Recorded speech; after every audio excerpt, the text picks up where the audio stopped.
If someday you should see Thomas the Tank Engine puffing happily along the line, he may be on his way to a village nestled deep in the heart of the island of Mstnoodle. One December morning, Thomas whistled to all his friends. "It's nearly Christmas, and I'll bring you lots of letters and parcels." But a week later, the storms came.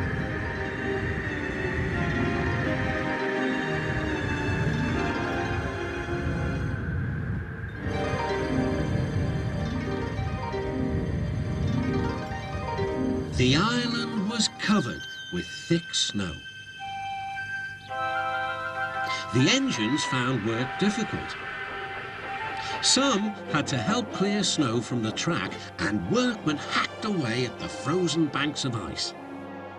Thomas and Percy were collecting important post for Christmas. "Driver said there's lots of post for the village," said Thomas. "I'll need an extra truck for it all." Percy was feeling left out. "It's not fair. You're not leaving any post for me."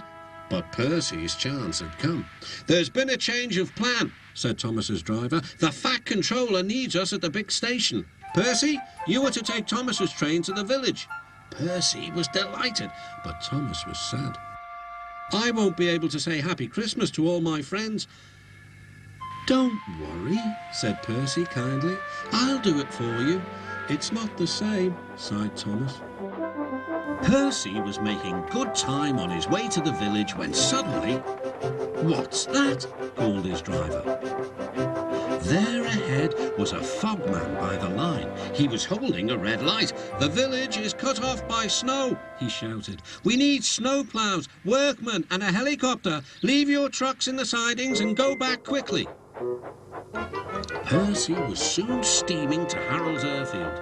"Beep, beep," whistled Percy. "Wake up, lazy wings. The mountain villagers need your help. They're stranded." "Whiz-ow," replied Harold. "I like an emergency to keep me warm." And he buzzed away. "Now," sighed Percy, "what's next?"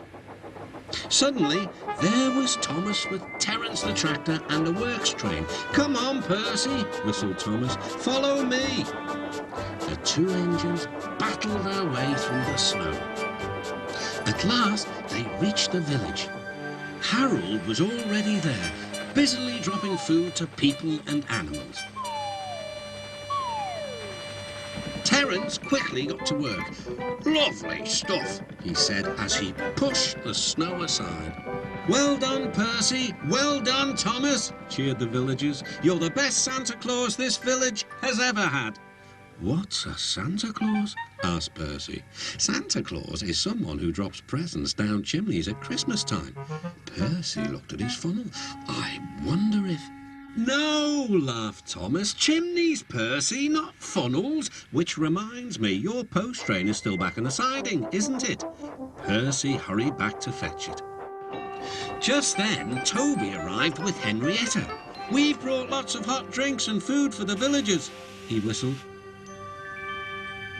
That night, all the engines had gone back to their sheds except Toby.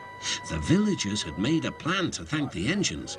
They loaded paint pots and parcels into Henrietta, then they set off through the moonlit countryside.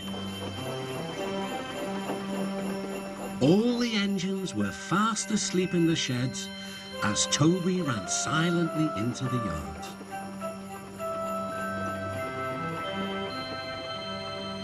He had no idea what the villagers were going to do, but he knew it was going to be a big surprise. When the engines woke the next morning, they could not believe their eyes. The sheds had been repainted and decorated. Parcels lay everywhere. The engines whistled in delight, and everyone agreed that it was really a happy Christmas.